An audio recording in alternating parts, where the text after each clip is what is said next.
Bacteria virus உடம்புக்குள்ள இருக்கா?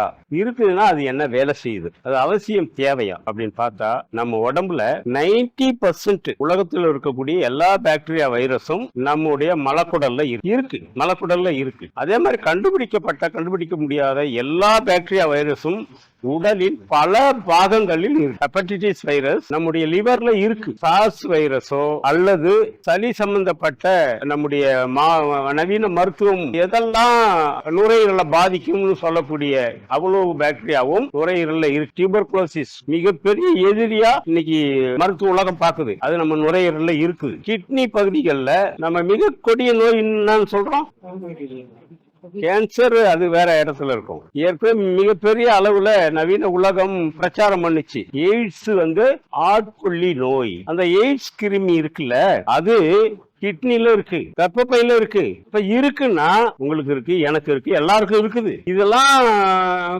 இந்த கிருமி எல்லாம் நோயை உற்பத்தி பண்ணுன்னு சொல்ற டாக்டர் இருக்கார்ல, அவர்கிட்டயே இருக்கு. அவர் இல்லைன்னு சர்டிபிகேட் பண்ணுவாரா? பண்ண மாட்டார். நெகட்டிவா பாசிட்டிவா இருந்தா சர்டிபிகேட் பண்ணுவார். அப்படின்னா என்ன அர்த்தம்? இருக்குது, அளவுக்கு அதிகமா இருக்குதா கம்மியா இருக்கான்னு சொல்லுவார். இல்லைன்னு சொல்ல முடியாது. ஏன்னா அது இருக்கு, அவங்க பாக்குறாங்க. அப்ப கட்டாயம் இருக்குது எல்லாரோட உடம்புலயும். எய்ட்ஸ் கிருமி இருக்குன்னு சொன்னா அந்த டாக்டருக்கு பயம் வரணும் இல்ல? அது கிருமினா அதை அழிக்க வேண்டிய பொருள் தானே. ஏன் அழிக்க மாட்டாங்க? அழிக்க முடியாது. அது வேற. அப்படி முயற்சி பண்ணா இவர் செத்தாலும் ஜாவார் தவிர அது அழிக்க முடியாது. அது என்ன செய்யுது அப்படின்னா, எய்ட்ஸ் கிருமி ஒருத்தவங்க உடம்புல இல்லைன்னா ஃபெர்டிலிட்டி அவுட். சார்ஸ் வைரஸ் நுரையீரல்ல இல்லைன்னா நுரையீரல் இயங்காது. ஹெப்படைட்டிஸ் வைரஸ் லிவர்ல இல்லைன்னா லிவர் இயங்காது.